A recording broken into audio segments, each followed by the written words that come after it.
Hello દોસ્તો, Mahesh computer technology YouTube ચેનલમાં આપનું સ્વાગત છે। આજે આપણે વાત કરીશું રાજ્ય પરીક્ષા બોર્ડ દ્વારા લેવાયેલી કોમન એન્ટ્રન્સ ટેસ્ટ એટલે કે CETની પરીક્ષા બરાબર। આ કોમન એન્ટ્રન્સ ટેસ્ટનું પરિણામ છે એનું જાહેર થઈ ચૂક્યું છે, એટલે કે 7 તારીખ સોમવારના રોજ જાહેર થઈ ચૂક્યું છે। સોમવારે આવી ગયું છે મેરિટ, જે કટ ઓફ કોનું છે, કેટલા છે, શું છે એ બધું આવી ગયું છે। પણ હજુ આપણું पास કેટલાય માર્ક્સે ગણ્યા છે। સીધી ગુજરાતી ભાષામાં વાત કરી દઉં તો કેટલા માર્ક્સે પાસ કર્યા છે? અરે ભૂક્કા કાઢે, ગઈ સાલ કરતાં આ વખતે મેરિટ નીચું ગયું છે। કેટલું ગયું છે હમણાં આપણે વાત કરીશું। હા, જોડાયેલા રહેજો। અને ચેનલ પર ન હોય તો ચેનલને સબસ્ક્રાઈબ કરી લેજો, વિડીયોને લાઇક કરી લેજો। આપણે અહીંયા એ કામ ના ભૂલતા મિત્રો, કેમ કે હું આ કામ નથી ભૂલતો, એટલે આપણી મુલાકાત થતી રહે, બીજું કાંઈ નથી। હવે એકલવ્ય જે EMRSની અંદર વિદ્યાર્થીઓ હતા બરાબર, એનું પણ આ એક્ઝામ લીધી હતી, એટલે એની અંદર જ મેરિટ આવી જશે। અને જે CETની અંદર હતા એ પણ આવી જશે। એની અંદર તમારે રક્ષા શક્તિવાળા, જ્ઞાન શક્તિવાળા અને બધા ટોટલી અંદર આવી જશે બરાબર। હવે આપણે આગળ જઈ રહ્યા, આન્સર કી દેખીને તમે કદાચ ઘણી વખત એના માર્ક્સ તમારે ગણી પણ લીધા હશે બરાબર। પ્રોવિઝનલ મૂકી હતી, ફાઇનલ મૂકી હતી। હવે અહીંયા તમને કહી દઉં, અહીંયા આને ચક્કરમાં નથી પડતા। અહીંયા પહેલાં આપણે અહીંયા પહોંચી જઈએ, કેટલા કે કોમન એન્ટ્રન્સ ટેસ્ટની અંદર બેસનાર વિદ્યાર્થીઓની સંખ્યા કેટલી હતી? તો 5,07,038 એટલે સમથિંગ 5 લાખ જેવી હતી બરાબર, સમથિંગ 5 લાખ જેવી હતી। હવે આને દેખવા જઈએ તો આની અંદર પાસ થયેલા કેટલા છે અને ઓછા ગુણ લાવવાવાળા કેટલા છે બરાબર।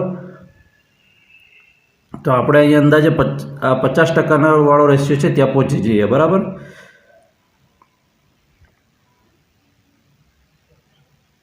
તો એની અંદર દેખવા જઈએ તો 30,000 જેવા વિદ્યાર્થીઓ નીકળે છે। 50% ગુણ, જે 60% 50% ગુણ લાવવાવાળા એટલે કે 60 માર્ક્સ લાવવાવાળા એ 30,000 વિદ્યાર્થીઓ નીકળે છે। પણ આનો રેશિયો આ રાઉન્ડ ફિગર બતાવી। હવે તમને સીધું કટ ઓફ બતાવી દઉં। કટ ઓફ શું છે દેખી લો। મોસ્ટ ઇમ્પોર્ટન્ટ ટોપિક આપણા વિડીયોનો છે એ આ છે। શું છે કે આની અંદર જનરલ કેટેગરીના વિદ્યાર્થીઓ છે એને 50% કરતાં વધુ ગુણ મેળવેલા હશે તેમને પાસ ગણી લેવામાં આવશે। SC કેટેગરીના વિદ્યાર્થીઓ છે જેમને 45% કરતાં વધુ ગુણ મેળવેલા હશે એમને પાસ કરી લેવામાં આવશે। ST કેટેગરીના વિદ્યાર્થીઓ છે જેમને 40% કરતાં એટલે કે 40 ગુણ કરતાં વધારે મેળવેલા હશે એમને પાસ કરી દેવામાં। કેમ કરી લેવામાં આવશે તમને ખબર છે? ગઈ વખતે 3-4 રાઉન્ડ પડી ગયા ને એમાં છેલ્લે 38 માર્ક્સવાળાને પણ રજિસ્ટ્રેશન કરવા માટેનું પોર્ટલ ખુલ્યું છે। શાની અંદર? સ્વિફ્ટ ચેટની અંદર। આપણું રિઝલ્ટ પણ સ્વિફ્ટ ચેટમાં જ આવશે અને એની અંદરથી લોગિન થઈને જોઈ શકાશે બરાબર।